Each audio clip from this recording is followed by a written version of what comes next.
সকল কর্মকর্তা এবং কর্মচারীদের জন্য দারুণ সুখবর হচ্ছে মহার্ঘ ভাতায়। এবার মহার্ঘ ভাতার মূল বেতনের সঙ্গে এই মহার্ঘ ভাতা যুক্ত হবে, আর এই কারণে প্রত্যেক বছর বেতন বৃদ্ধির সাথে সাথে মহার্ঘ ভাতা বৃদ্ধি পাবে, এমনটি জানিয়েছে অর্থ মন্ত্রণালয়। এবার প্রথম গ্রেড অনুযায়ী সরকারি কর্মচারীদের মহার্ঘ ভাতা দেয়া হবে। যারা পেছনের গ্রেডে অর্থাৎ 11 থেকে 20তম গ্রেডে কর্মচারী বা কর্মকর্তা রয়েছেন তারা একটু বেশি সুবিধা পাবেন, অর্থাৎ কর্মচারীদের মহার্ঘ ভাতা বেশি দেয়া হবে। আর সামনের দিকের গ্রেডের যে সরকারি কর্মকর্তা যারা আছেন তারা কম হারে বেতন পাবেন। মূলত কোন কর্মকর্তা এবং কর্মচারীদের কত শতাংশ বেতন বৃদ্ধি পাবে এই নিয়ে স্পষ্ট একটি ধারণা পাওয়া গেল অর্থ মন্ত্রণালয় সূত্রে। এই সংক্রান্ত বিস্তারিত তথ্য জানাবো আজকে ভিডিওতে। প্রিয় ভিউয়ার্স, আজকে নতুন ভিডিওতে সবাইকে স্বাগত জানাচ্ছি। আপনি যদি আমার চ্যানেলে নতুন হয়ে থাকেন তাহলে এরকম গুরুত্বপূর্ণ ভিডিওর আপডেট পেতে চ্যানেলটি সাবস্ক্রাইব করে রাখুন। ভালো লাগলে লাইক কমেন্ট করুন, আর সম্পূর্ণ ধারণা পেতে পুরো ভিডিওটি না টেনে দেখুন। তাহলে শুরু করা যাক। সরকার প্রধানের কাছে বেতন বা ভাতা বাড়ানোর প্রস্তাব দিতে হলে সংশ্লিষ্ট মন্ত্রণালয়কে বাড়তি অর্থের যোগান কিভাবে হবে তা উল্লেখ করতে হয়।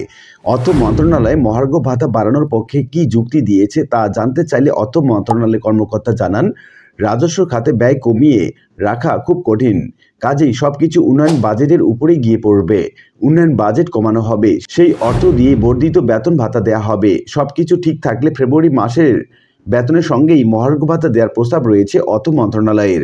অর্থ মন্ত্রণালয় এই সংক্রান্ত একটি প্রস্তাবের খসড়া চূড়ান্ত করেছে, যা অনুমোদনের জন্য প্রধান উপদেষ্টার কাছে পাঠানো হবে। 1 থেকে 3য় গ্রেডে মহার্ঘ ভাতার মূল বেতনের 10%, 4 থেকে 10তম গ্রেডে কর্মচারীরা 20%, আর 11 থেকে 20তম গ্রেডধারীরা 25% হারে মহার্ঘ ভাতা পাবেন। এতে সর্বনিম্ন 4,000 এবং সর্বোচ্চ 7,800 টাকা বেতন বাড়বে।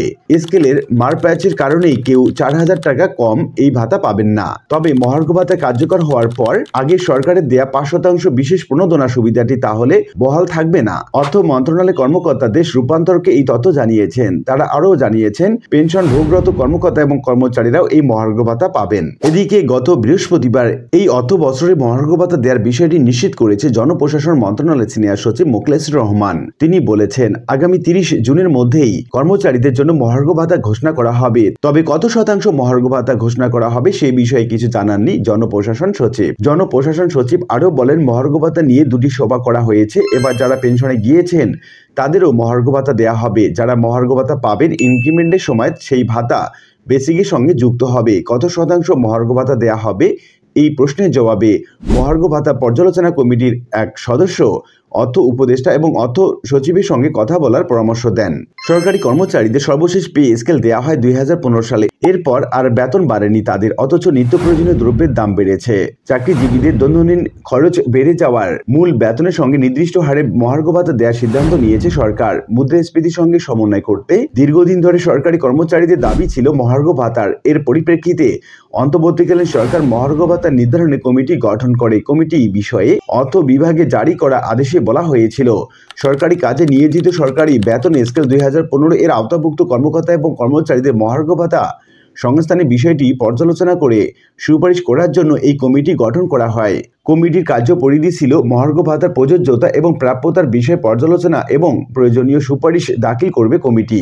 সাধারণত 5 বছর অন্তর একটি করে পে স্কেল ঘোষণা করে সরকার, কিন্তু 2015 সালের পর আর কোনো নতুন পে স্কেল দেওয়া হয়নি দেশের অর্থনৈতিক পরিস্থিতি বিবেচনায়। সর্বশেষ পে কমিশনের চেয়ারম্যান ছিলেন বাংলাদেশ ব্যাংকের সাবেক গভর্নর ফরাস উদ্দিন। তিনি নতুন পে কমিশন না করে মুদ্রাস্ফীতি বিবেচনায় নিয়ে বেতন কমিশন গঠনের সুপারিশ করেন, কিন্তু আগে সরকার এই সুপারিশ বাস্তবায়ন করেননি। বাড়তি মুদ্রাস্ফীতিতে বেতন বাড়াতে নতুন পে স্কেল ঘোষণা সহ বেশ কিছু দাবি জানিয়ে আসছিলেন সরকারি কর্মচারীগণ। জনপ্রশাসন মন্ত্রণালয়ের তথ্য অনুযায়ী সরকারের বিভিন্ন মন্ত্রণালয়, বিভাগ, অধিদপ্তর, দপ্তর, কর্পোরেশন এবং স্বায়ত্তশাসিত প্রতিষ্ঠানে প্রায় 14 লাখ কর্মচারী কর্মরত আছেন। চলতি 2024-25 অর্থ বছরের বাজেটে তাদের বেতন ভাতা বরাদ্দ রাখা হয়েছে 81,580 কোটি টাকা।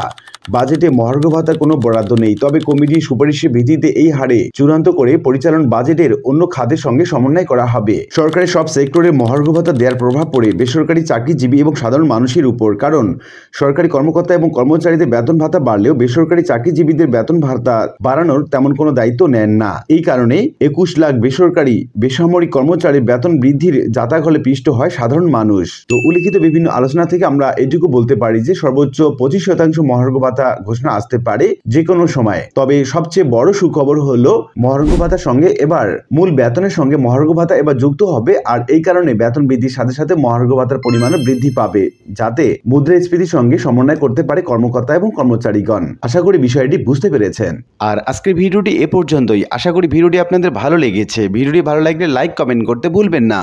দেখা হবে অন্য কোনো ভিডিওতে। সে পর্যন্ত সবাই ভালো থাকবেন। ধন্যবাদ।